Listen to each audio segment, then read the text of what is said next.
नमस्कार. मी योगेश माळी आपल्या सर्वांसमक्ष आज अ, एक मुद्दा या ठिकाणी मांडणार आहे.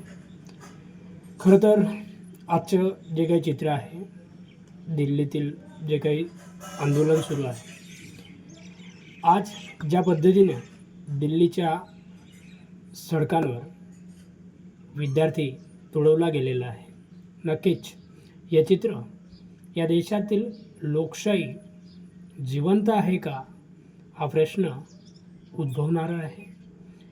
आणि ज्या पद्धतीने विद्यार्थी शांततापूर्ण त्या ठिकाणी प्रोटेस्ट करत होता, त्या ठिकाणी आपला मुद्दा मांडण्याचा प्रयत्न करत होता. गेली 20 ते 22 दिवस झाले शांततापूर्ण जे काही आंदोलन सुरू होतं, सरकारने एकही दिवस या आंदोलनाची त्या ठिकाणी विचारणा न करता आज जो काही विद्यार्थ्यांनी संसदेवर मोर्चा वळवला आणि त्या मोर्चाला ज्या पद्धतीनं शमवण्याचा प्रयत्न केलेला आहे ते अत्यंत निंदनीय आहे. आणि कोणीही देशवासी या जो काही हा प्रकार आहे याच्या समर्थन करणार नाही. आणि म्हणून या गोष्टी कुठेतरी चुकीच्या आहेत हेच प्रत्येक भारतीयाला वाटतं. आणि या विद्यार्थ्यांसाठी जे काही मला वाटतं आहे, तर त्या 2 पंक्ती मी आपल्या समक्ष या ठिकाणी मांडण्याचा प्रयत्न करतो.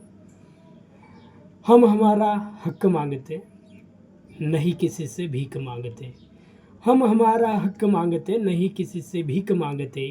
हौसलों की लो जलाए रखते हैं, झूठ के आगे झुकते नहीं. मेहनत को अपना धर्म मानकर सच की राह पर चलते हैं. अन्याय न सहते न डरते हैं. स्वाभिमान की इस धरती पर सर झुका कर नहीं रहते हैं. हम हमारा हक मांगते, नहीं किसी से भीख मांगते. आज अगर खामोश है तो कमजोरी समझना भूल होगी. वक्त बदलेगा, दौर बदलेगा. हर जुल्म की ना एक सीमा होती है. हर जुल्म की ना एक सीमा होती है. हम हमारा हक्क मागते, नहीं किसी से भीक मागते.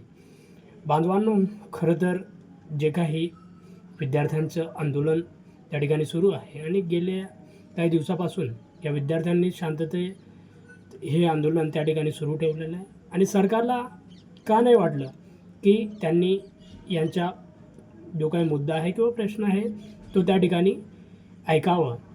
आणि आज जेव्हा हा मार्च किंवा मोर्चा संसदेकडे वळतो आहे, तर त्यावेळेस हजारोच्या तादादमध्ये त्या ठिकाणी पोलीस तैनात करण्यात आलेले आहे, लाठीचार्ज होतो आहे.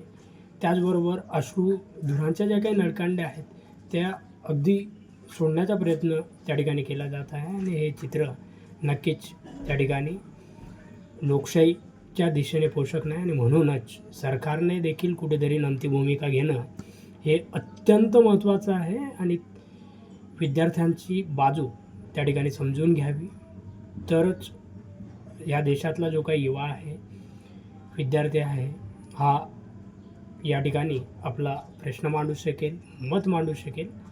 एवढंच या निमित्ताने सांगतो.